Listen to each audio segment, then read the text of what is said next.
Watch this.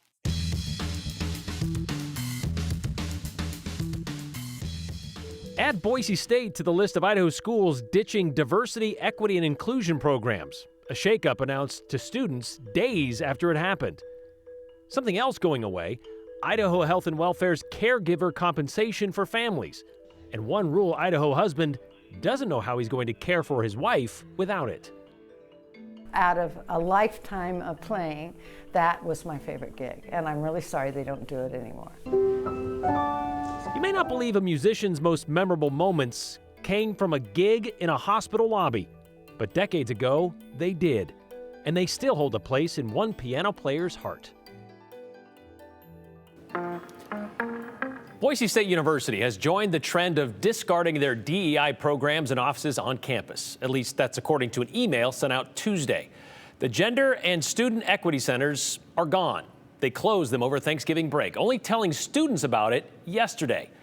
This seems to be in response to a resolution Idaho's State Board of Education is still considering to restrict diversity, equity, and inclusion programs on college campuses. I say seems to be a response because we can't seem to get a response from the school to do an interview with us to confirm it. Well, here's what that resolution looks like. That draft resolution would make it so no central office, policy, procedure, or initiative can be dedicated to DEI unless those things are needed to comply with, say, things like NCAA, accreditation, or to be eligible for grants and scholarships. State Board trustees have made no decision on this resolution, nor do we know if or when they will. But that hasn't stopped schools from getting out ahead of the possibility of this resolution passing. And Boise State wasn't even the first. Idaho State University got rid of its Office of Equity and Inclusion back on November 14th.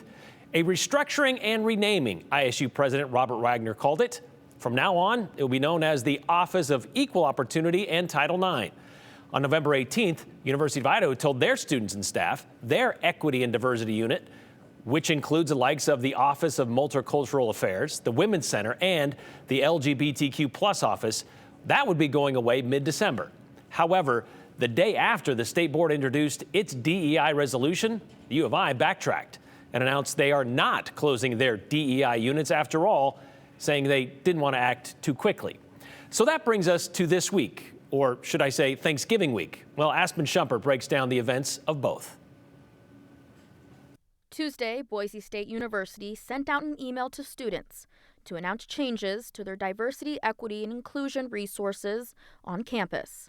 The email states on November 29th, during Thanksgiving break, they closed both the Gender Equity Center and the Student Equity Center. We spoke to BSU students December 2nd, the day they came back from break, who were unaware changes had already been made while they were gone. We are housed under these centers, and these are things that I come as a second home to me, as a place of community, in a state where I don't really see people like me a lot, that aren't on the football team.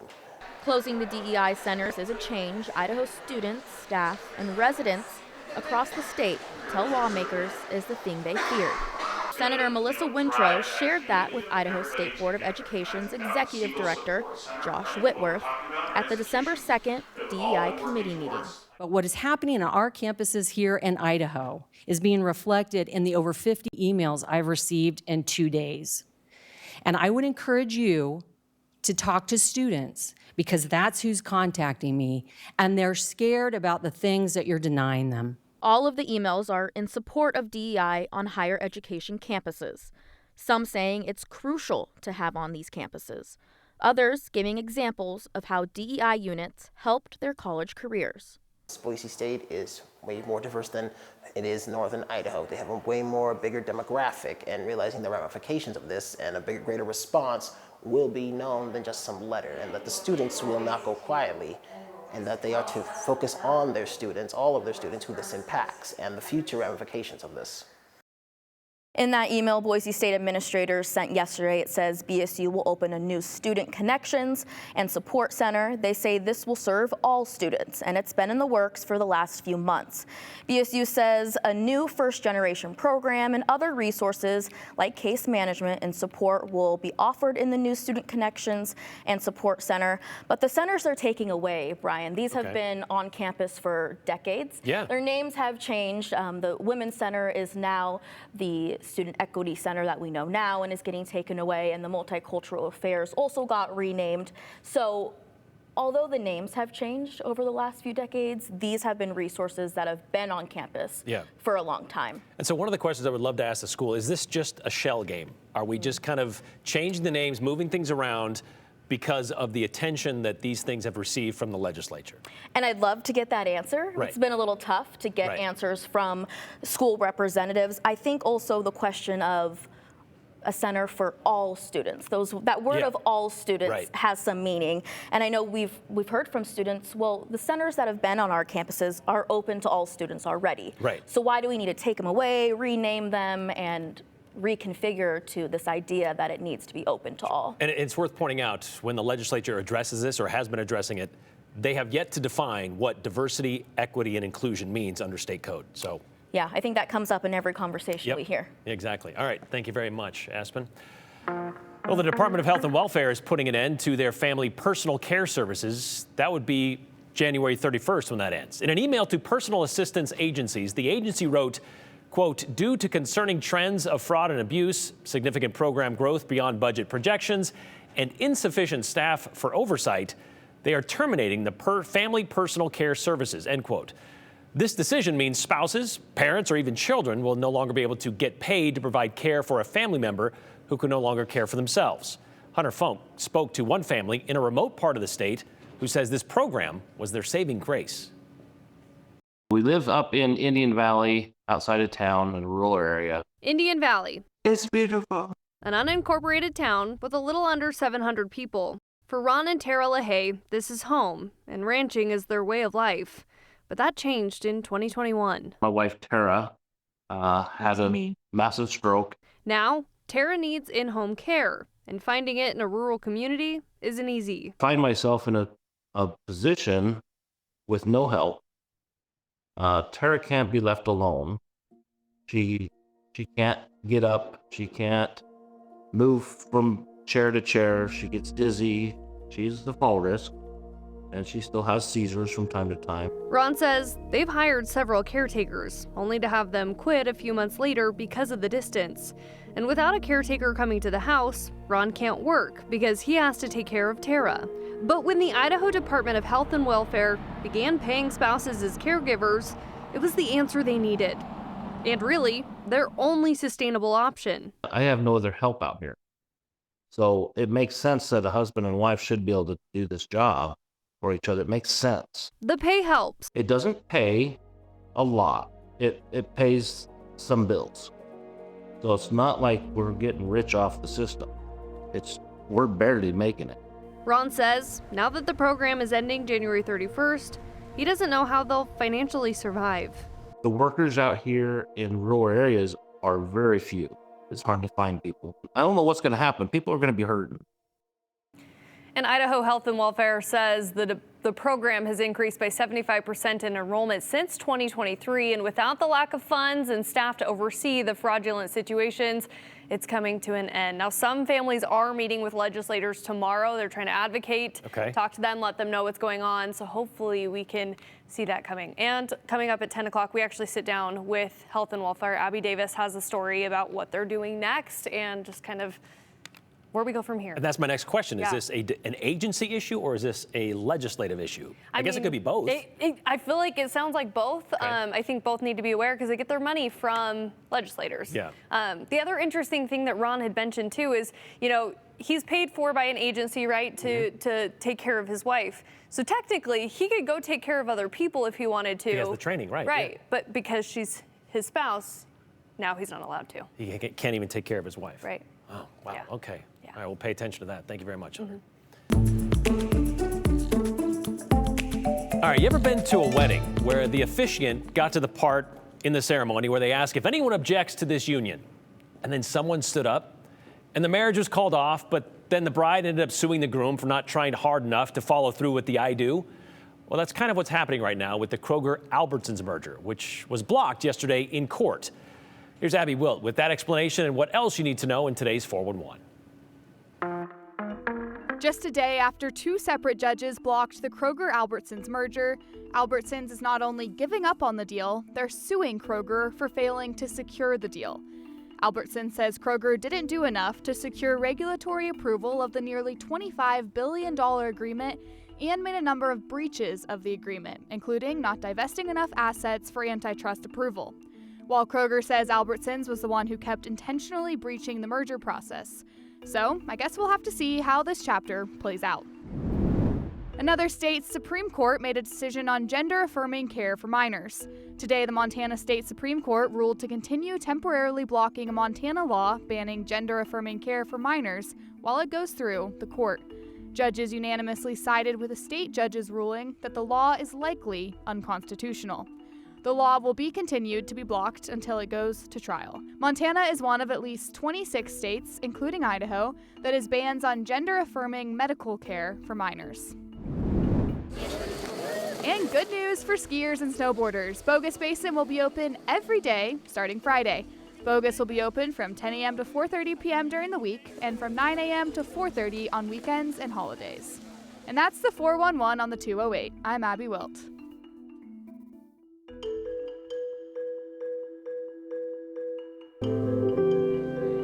Music has always been a big part of the holiday season, but it wasn't that long ago.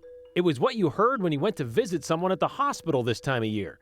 We're revisiting with the piano player who filled more than just the lobby at St. Luke's. Now would be a good time to let us know about any unique, cheerful tradition you've seen out there. Tell us about it, or tell us what you think about today's show. Text us at 208-321-5614. Include your name and the hashtag #the208. Then we can share yours at the end of the show.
You know, for many of us, the holidays are about spending time with family. Maybe you're returning to your childhood home, or you're having the grandkids over for dinner, or maybe just getting together for a church service. But for some of us, the holidays can be spent in a place that, well, couldn't be further from home, the hospital. For years, St. Luke's tried to ease the stress of being sick or scheduling a surgery around the holidays by prescribing a piano to be played in the lobby. 27 years ago, that piano was being played by Rivka Helton, musical medicine on the first floor, in today's 208 Redial.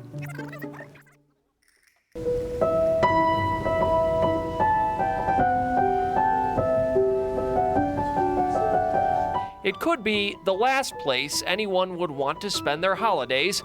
Rivka Helton wouldn't spend hers anywhere else. I play year-round, but this is the best gig in town. I love being here. Which seems a little funny, since most of her audience is in such a hurry to leave. After all, it is a hospital. It's a scary place, and I think that the merging of music and medicine is very powerful. So she plays on,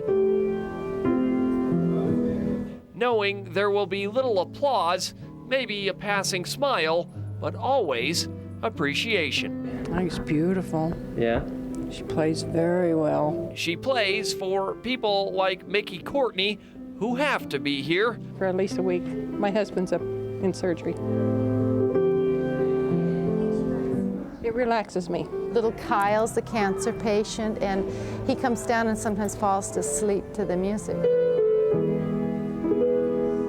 And while a hospital hardly seems a place for a musician to spend her holidays, it's even less a place for a kid to spend his Christmas.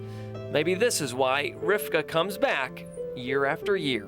Because it's a place where music does the most that it can do. Making this hospital and this holiday a little less medicinal, a little more musical. I recommend her highly for anything and everybody. And it's well worth it. It's well worth it. Best gig of the year. Best gig of my life, that's right. John Miller, Idaho's News Channel 7. Well, that year, Rivka even played on Christmas Eve and Christmas Day, which isn't surprising, seeing how much she seemed to enjoy it. What might be surprising is Rivka had never seen that story until today. She told us that today when we caught up with her at her home in Boise. A few things have changed for Rivka Helton since we last spoke with her 27 years ago.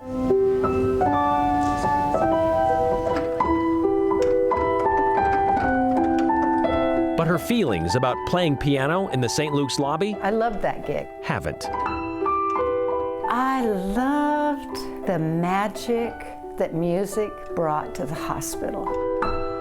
It was meaningful work. There were code blues, there were ambulances, there were babies being born, there was all this. And so the piano was very soft and kind of underneath all the chaos of a hospital. So it was soothing. It was a 2-week residency for Rivka, 2 hours at a time, 2 times a day.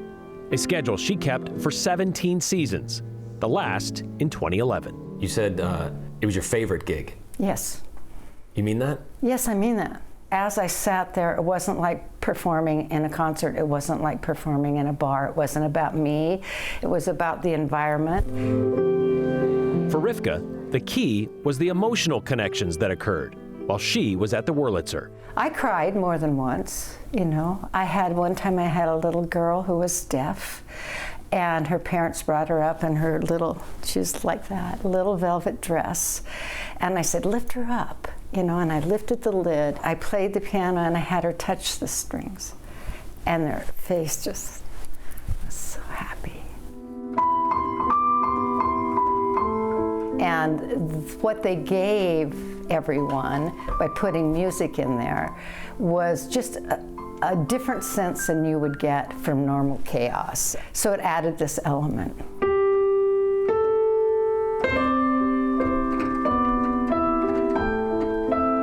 So you would do it again? Oh yeah, I'd do it all year if I could. Yeah.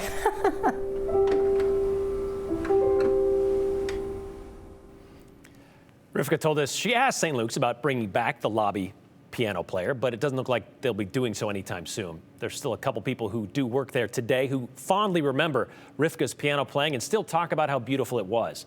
However, we were told today, limited space is likely a factor in there no longer being a grand piano being played in the lobby during the holidays. But Rivka also told us she did find something else to occupy her time. In 2001, I found my father's Idaho slide collection of 1950s and 1960s Idaho. I started looking at them, holding them up to the light, and I knew what I was looking at was priceless. I could tell. And it became a beautiful work with my father and a beautiful remembering of Idaho. Many of those pictures are of Rivka and her brother in the forests and mountains of North Idaho where she grew up. That collection includes dozens of 35mm film rolls. So Rivka, being the expressive artist she is, set about developing those slides, putting them together with the films, and actually writing songs and music to accompany them.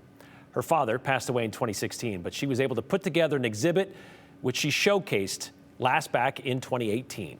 Rivka told us she wants to revisit that project, put a bow on it, she said. A dedication of children in nature, a child's life in Idaho before the days of computers. And we hope to catch up with Rivka again as this project progresses.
All right, well, the bad news looking out from Skycam 7 on the connector right now is anyone who just hopped on the connector may suddenly be wishing they didn't. Hopefully there's a good podcast or playlist going as traffic there is getting snarled. But hey, the good news is that we can actually see the connector. Visibility has been much improved today. Still cloudy overhead, but those low clouds or fog at the surface have really backed off because of the clouds overhead. We're only at 30 degrees in Boise. We've had a very light breeze out there, so it's been kind of a take your breath away type afternoon. But this is the best visibility we have seen in over a week across the region. But we do expect to see that fog likely creeping back in tonight. Because of the cloud cover, it likely won't be nearly as dense as what we've seen in days past. But still, as that sun starts going down, we head deeper into the evening. Temperatures will dip into the 20s. Could see some patchy fog developing, so may slow you down just a bit as you're out and about. But again, should not be as dense or as soupy as what we had, especially this morning. Air stagnation advisory still in play, though there is a system that is coming in as we speak that will start to chip away at that inversion. Already, look at this. We're seeing some snow filling in from west to east. Weezer, you might be seeing some light snowflakes. Cambridge as well. And that will continue to fill in overnight. I'm not expecting a ton of snowfall from this system, but a light coating possible tomorrow. So it is a first alert weather morning for the possibility of light snow early. Temperatures only hit the mid-30s tomorrow and Friday. A much stronger system on Saturday brings in some rain, freezing rain, and likely snow to the mountains. Could stick around into Sunday.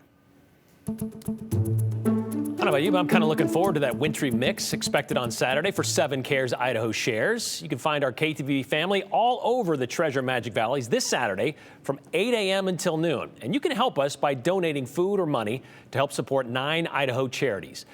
That includes the Idaho Food Bank, who does more than just supply nutritious food to our community.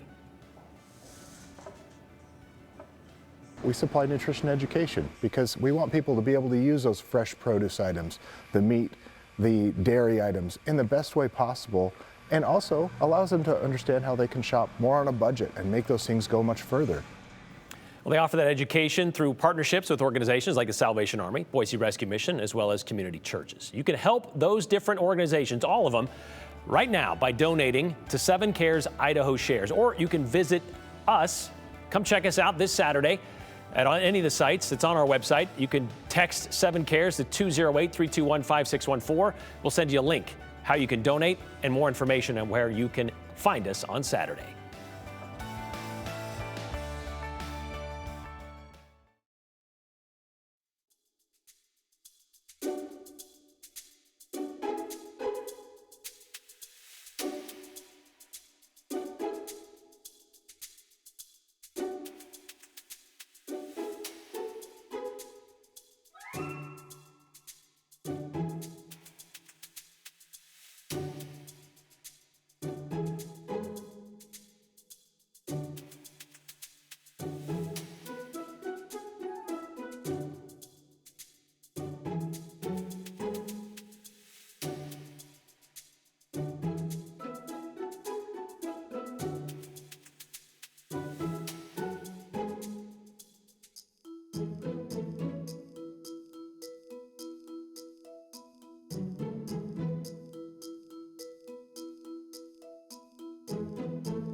I have several comments about Boise State removing its gender and student equity centers from campus, like this one from Jack in Boise. Since most major corporations strive to hire a diverse workforce, schools without diverse graduates will see said corporations not hiring from them. DEI programs help to bolster a diverse population of graduates. Can you please report on why they're closing the equity centers? Not just that they are and how concerning it is.